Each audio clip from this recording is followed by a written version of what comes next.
Good morning to all of you. आज हम लोग पढ़ेंगे कॉम्प्लेक्स इंटीग्रेशन। कॉम्प्लेक्स इंटीग्रेशन में अभी तक हम लोग इसके पहले हम पढ़ते आ रहे हैं रियल वेरिएबल का इंटीग्रेशन। तो उसमें हमेशा जो है पाथ ऑफ इंटीग्रेशन जो है हमेशा अलोंग एक्स एक्सिस होता है, लेकिन आज हम लोग पढ़ेंगे कॉम्प्लेक्स इंटीग्रेशन। तो कॉम्प्लेक्स इंटीग्रेशन में रियल और इमेजिनरी दोनों आते हैं, इसलिए यहाँ पाथ ऑफ इंटीग्रेशन जो है एक से अधिक होगा। तो हम शुरू करेंगे complex integration.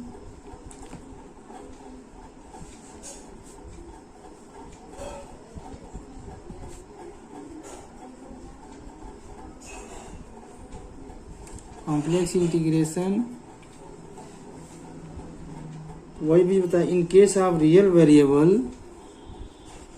In case of real variable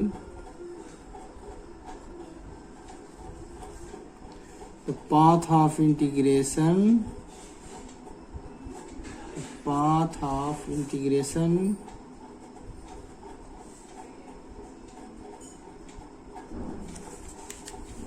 of definite integral a to b fx dx is always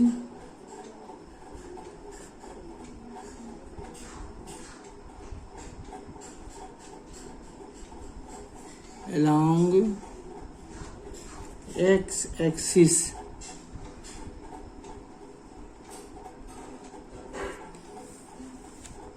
from x equal to a to x equal to b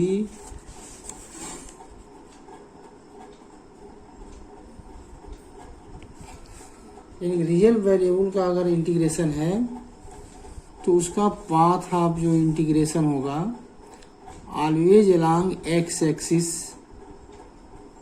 from x equal to a to x equal to b, where a is lower limit and b is upper limit।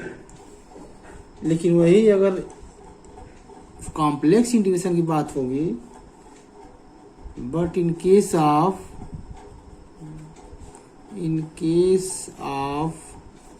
Complex integration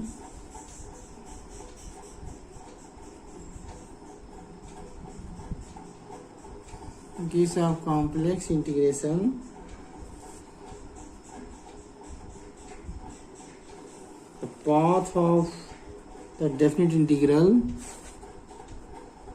the path of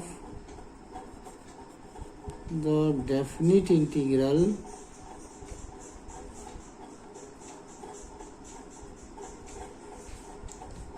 a to b, अब X की जगह पे F Z हो जाएगा, F Z D Z can be along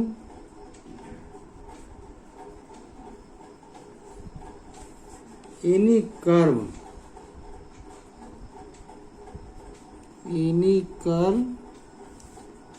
from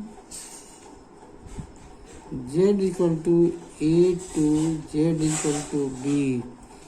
Z equal to A से Z equal to B के बीच जो integration है वो एनी कर्व मान एक से अधिक कर्व होगा।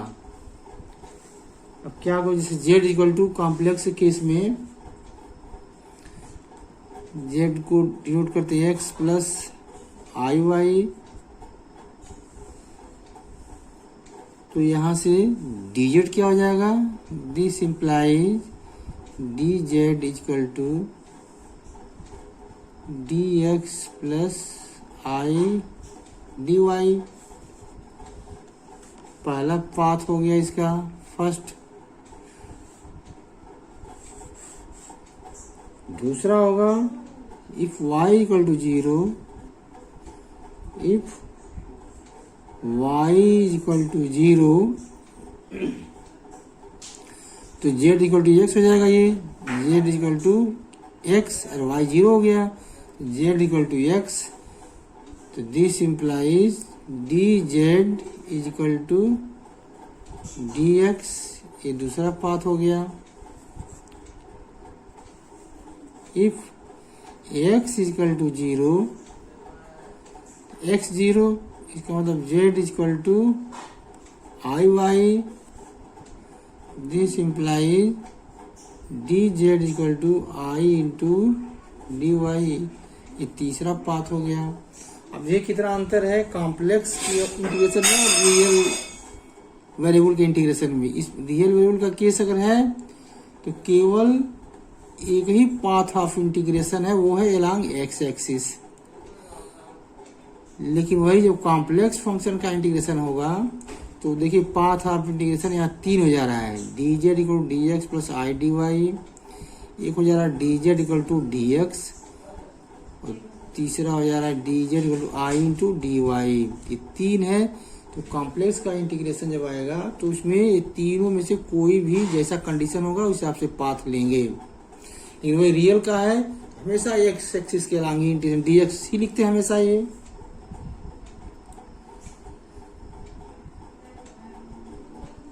in 1 2 3 in 1 2 and 3 the direction of dz are the direction of dz are different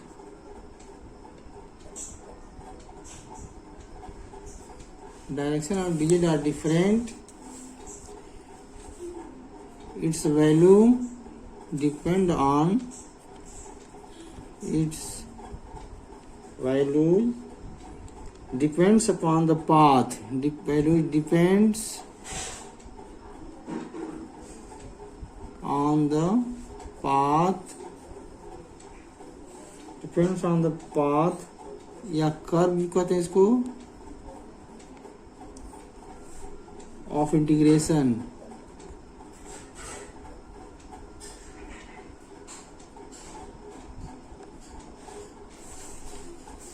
In equation number 1 2 and 3 the direction of dz are different, its value जो है depends on the path या curve of integration, इसकी value जो है curve of integration पे या path of integration पे depend करेगा।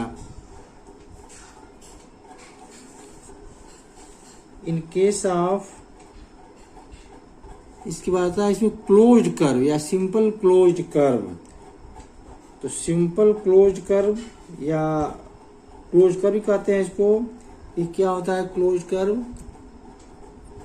A curve which does not intersect anywhere is called closed curve, या इसको कह सकते हैं इनिशियल पॉइंट और फाइनल पॉइंट जहां कोइंसाइड कर जाए उसको क्लोज कर्व या सिंपल क्लोज कर्व। तो इसको लिख सकते हैं in case of initial point, in case of initial point and final point,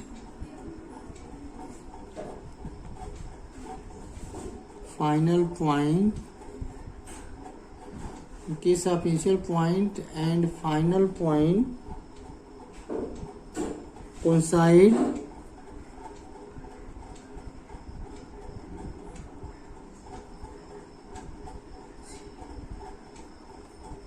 coincide मतलब ओवरलैप कर जाए। इनिशियल पॉइंट ऐसा कर्व जहाँ शुरू हो और फिर वहीं आकर एंड हो, ऐसे कर्व को कहते हैं close curve.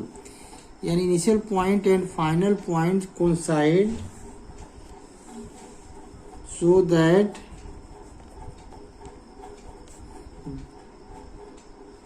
This curve is called, this curve is called closed curve। Closed curve और सिंपल क्लोज कर्व भी कहते हैं इसको, और simple close curve, simple close curve.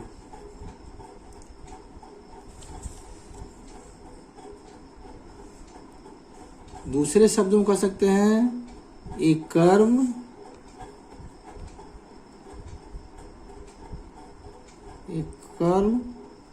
which does not intersect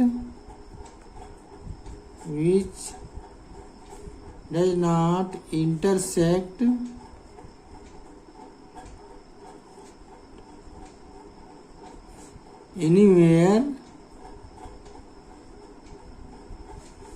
A curve which does not intersect anywhere is called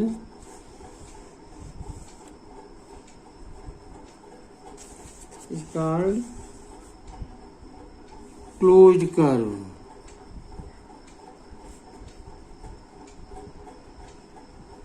जैसे मान लीजिए इसका एग्जाम, जैसे मान लीजिए कोई पॉइंट शुरू यहाँ शुरू किए, फिर यही यानी इनिशियल पॉइंट और फाइनल पॉइंट दोनों यही कोइंसाइड कर गया, तो ये क्लोज कर्व, ये सर्किल है, क्लोज कर्व है। अब या मान लीजिए ये है स्क्वायर है,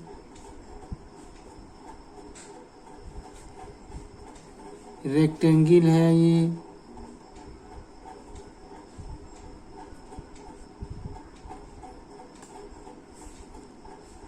ट्रायंगल, ये सब क्लोज कर्व है।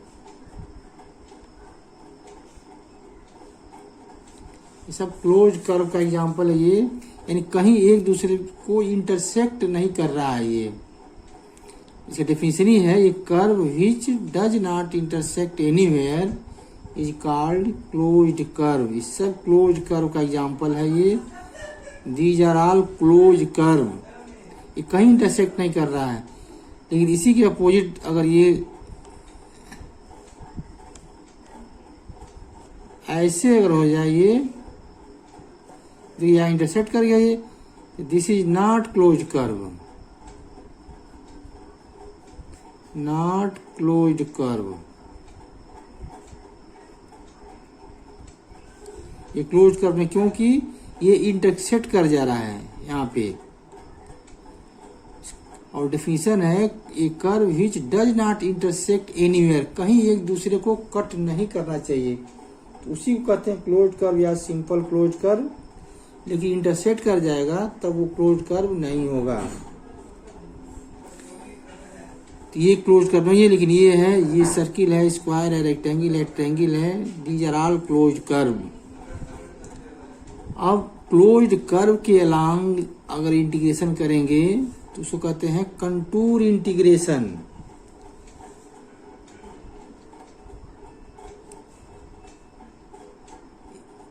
If integration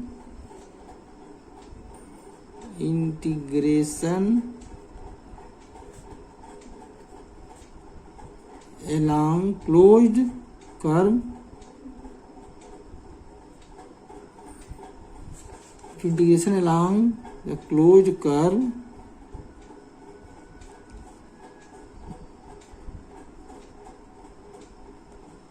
this integral is called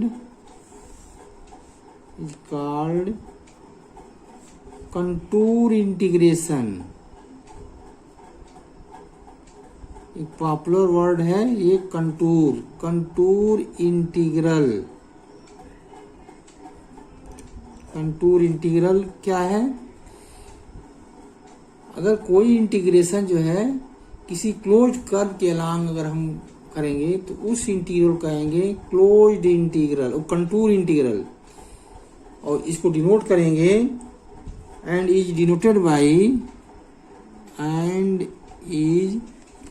denoted by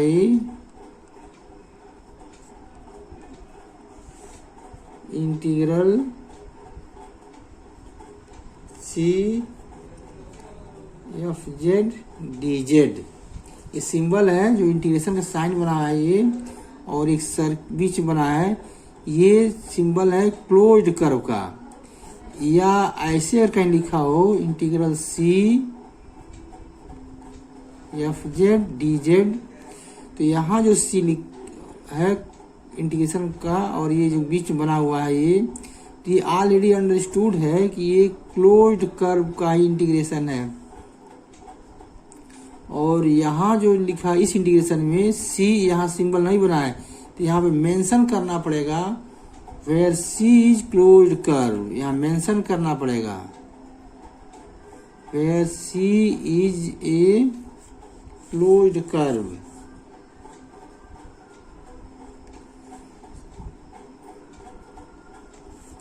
इस नोटेशन है, सिंबल है क्लोज्ड कर्व के long integration in contour integration का integral C F Z D Z, और ये सिंबल बता रहा है कि ये क्लोज्ड कर्व इन के लॉन्ग इंटीग्रेशन है।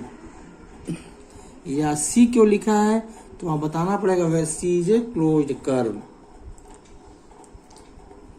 अब इसमें हम लोग बताएंगे कि अगर क्या नाम है ये line integral of complex function can be reduce to evaluation of two line integral of real function में हम दिखा सकते हैं।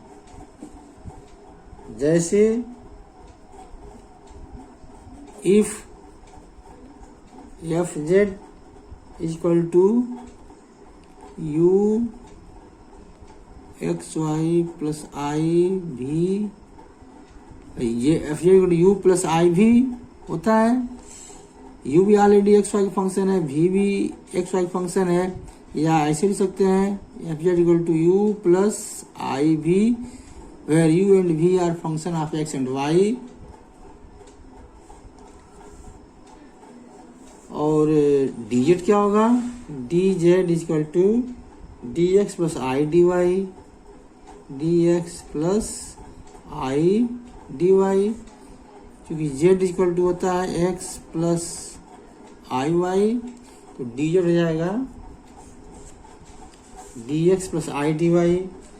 तो हमको दिखाना है कि ये लाइन इंटीग्रल जो है of a complex function can be reduce to evaluation of two line integral of real function. तो इंटीग्रेशन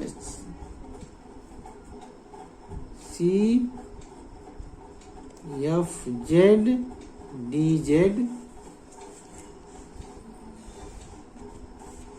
इसको लिख सकते हैं integration C F z means u plus i v, u plus i v f z into d z, D z means d x plus I D y. अब इसको multiply करेंगे तो real part अलग हो जाएगा और इमेजिनरी पार्ट अलग होगा। तो मल्टीप्लाई करेंगे तो क्या मिलेगा, ये इक्वल टू लिख सकते हैं integration c u d x, real का रियल लिख देंगे, इमेजिनरी अलग लिख देंगे, यू डी एक्स और इसका मल्टीप्लाई करेंगे आई भी और आई डी वाई, तो आई स्क्वायर माइनस हो जाएगा, ये तो माइनस भी डी वाई, ये रियल पार्ट हो गया ये। और इमेजिनरी पार्ट के लिए u into I D Y और इसका मल्टीप्लाई कर आई भी इंटू डी एक्स, तो इमेजिनरी पार्ट के लिए I V D x plus U D Y plus U D Y. तो ये इंटीग्रेशन जो है दो पार्ट में ब्रेक हो गया। ये लाइन इंटीग्रल है, integration C F Z D Z, और रियल में होता है F X F into D R होता है। तो चूंकि कॉम्प्लेक्स का है तो एक्स एफ जेड आ जाएगा ये। तो उसी के पैरेलल है integration C F Z D z is equal to integration C F z means u plus i भी into d z mean d x plus I D y. इसको मल्टीप्लाई किए तो ये मिल जाएगा integration c u d x minus v d Y plus i v d x plus U D Y.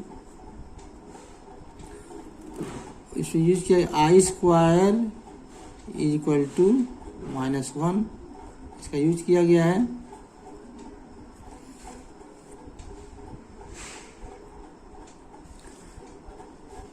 तो ये क्या शो करेगा, तो इसका कंक्लूजन लिख सकते हैं which shows that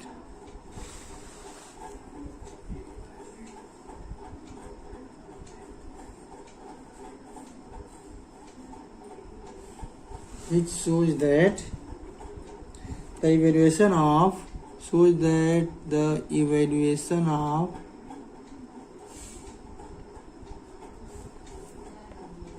line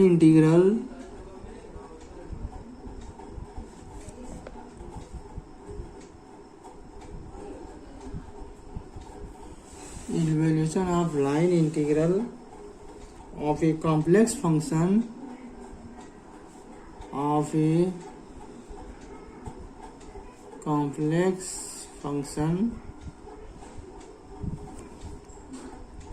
can be reduced to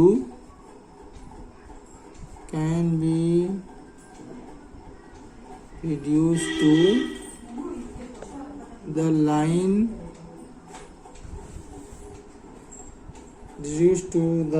evaluation of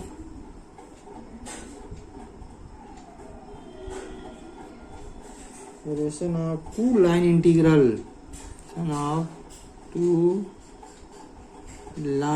integral of real function।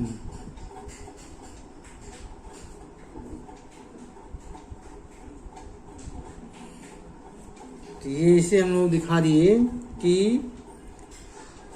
Evaluation of line integral of complex function can be reduce to evaluation of two line integral of real function. अब इसको हम लोग example से भी दिखा सकते हैं। तो एक एग्जाम्पल लेंगे और दिखाएंगे हम लोग जो भी लिखा गया है कि अभी ऊपर वाली स्टेटमेंट जो लिखा गया है उसी का एग्जाम्पल से हम लोग दिखाएंगे। तो एग्जाम्पल है इसका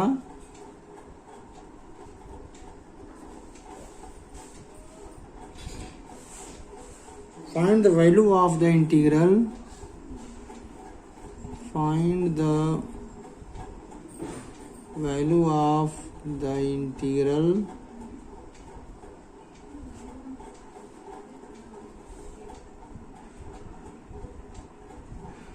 integral c x plus y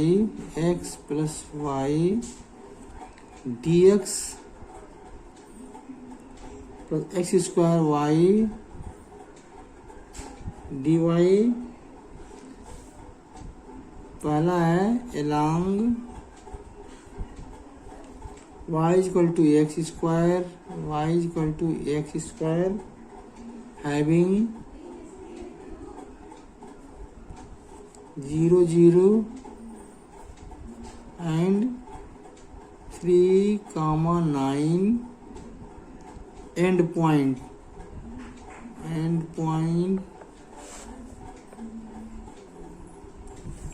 पहला है along y equal to x square, यानी जो कर्व c लिखा था अब ये कोई न कोई कर्व दिया रहेगा along y equal to x square। दूसरा दिया गया है b along y equal to 3x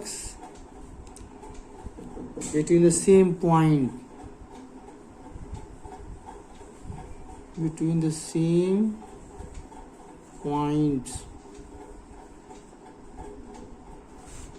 ये क्वेश्चन हो गया ये। अब इसको सॉल्व करेंगे। पहला पार्ट हम लोग सॉल्व करें पहले ए।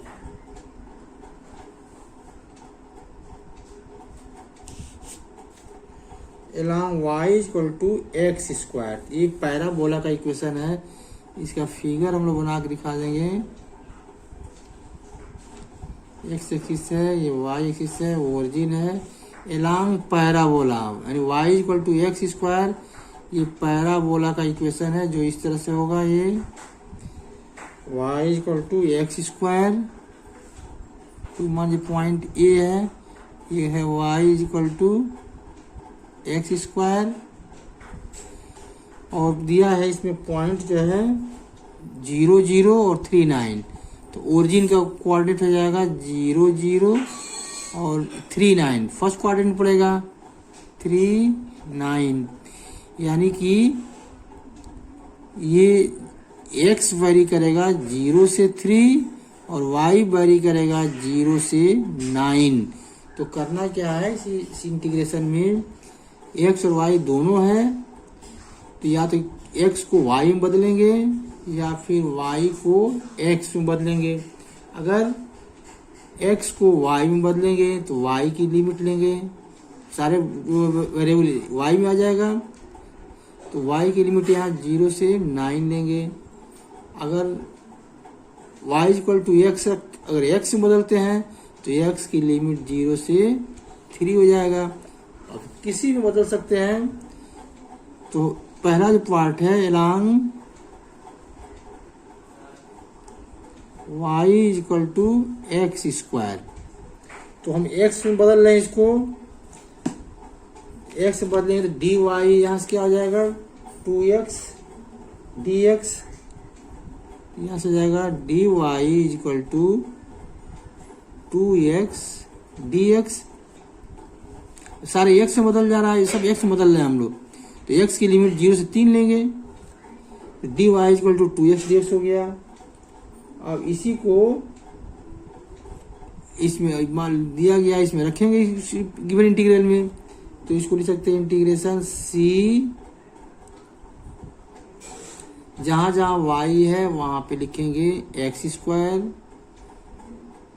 और dy जहां है वहां लिखेंगे 2x dx। पहला पार्ट हम लोग कर रहे हैं, तो सब x में बदल रहा है, तो x की लिमिट 0 से 3, तो ये क्या हो जाएगा, ये 0 से 3x प्लस वाई, यानी x plus Y, Y means X square dx plus X square Y, Y means X square into X square, और dy है, तो dy का मतलब 2x dx into 2x dx। अब देखिए सारा जो है ये x में बदल गया, ये तो x में जब बदल गया पूरा, तो x की लिमिट लिए हैं 0 से 3। अगर यही y में बदलते तो y की लिमिट 0 से 9 लेते, तो जिसमें बदलेंगे उसका लिमिट ले लेंगे। अब सिंपल इंटीग्रेशन हो गया, तो इसको लिख सकते हैं इंटीग्रेशन 0 to 3, इंटीग्रेशन 0 से 3 x प्लस एक्स स्क्वायर यहाँ है, और X square into X square into X, X पर 5, तो ये हो जाएगा x plus X square, X plus X square plus 2x to the power 5, और ये जो count area dx, x plus X square plus 2x power 5 dx हो गया ये। अब इसको सिंपल इंटीग्रेशन कर देंगे इसका, इसको लिख सकते हैं x का इंटीग्रल हो जाएगा एक्स स्क्वायर बाई 2, और x स्क्वायर का जाएगा एक्स क्यूब बाई 3, और x power 5 plus 2x power 6 by 6, और लिमिट है 0 से 3। पहले अपर लिमिट रखेंगे, फिर माइनस करके लोअर लिमिट रखेंगे, तो ये हो जाएगा, ये अपर लिमिट रखेंगे तो 9x से, फिर अपर लिमिट जहाँ जाए x से 3, तो 9/2 plus 9/27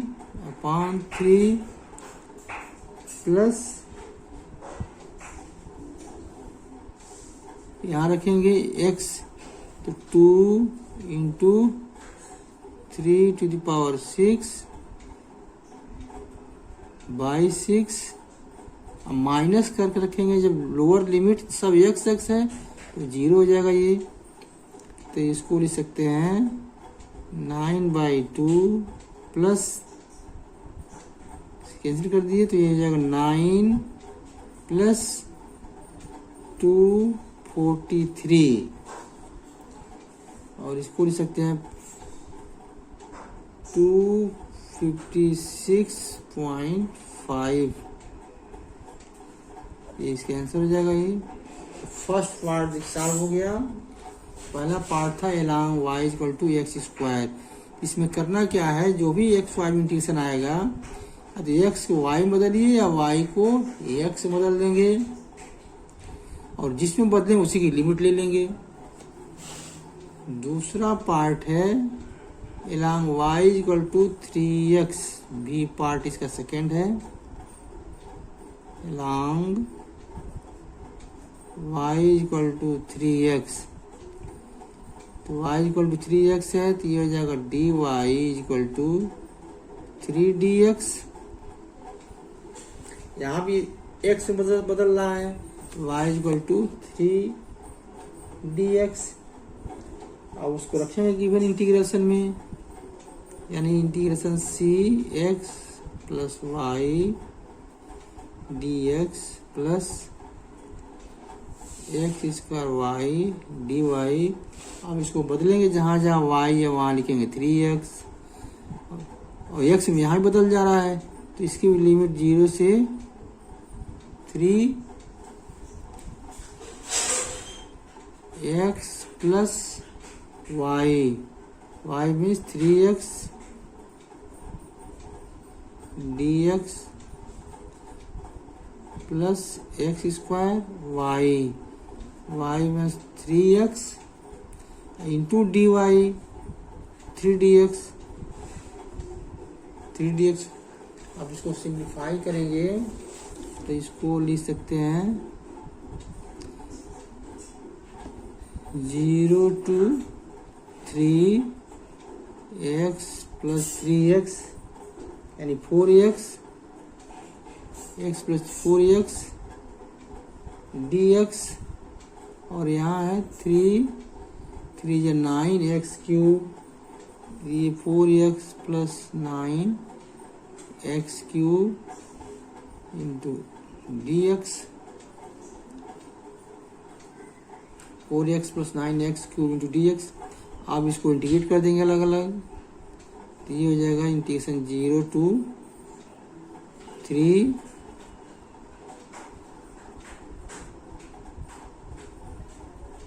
4x dx plus 0 to 3 9 बाहर कर लीजिए x³ dx।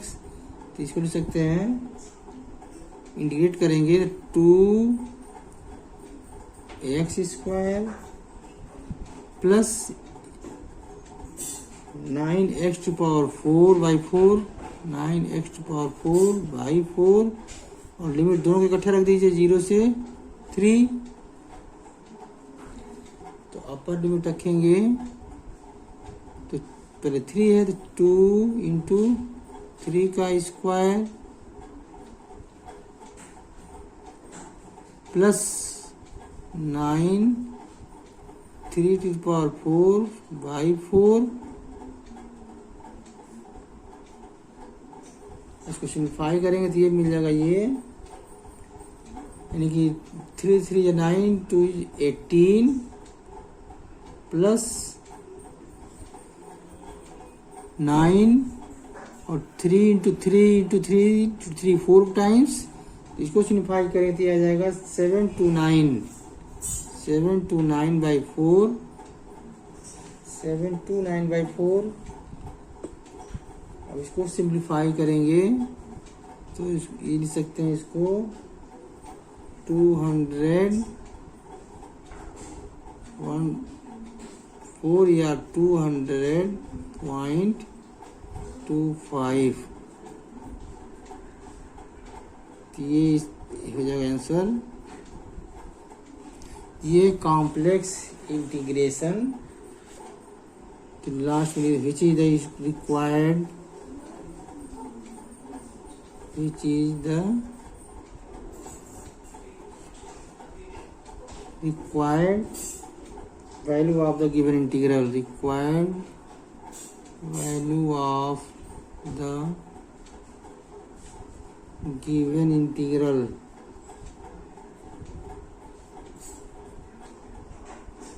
इसका आंसर हो जाएगा ये कॉम्प्लेक्स इंटीग्रेशन। Thank you.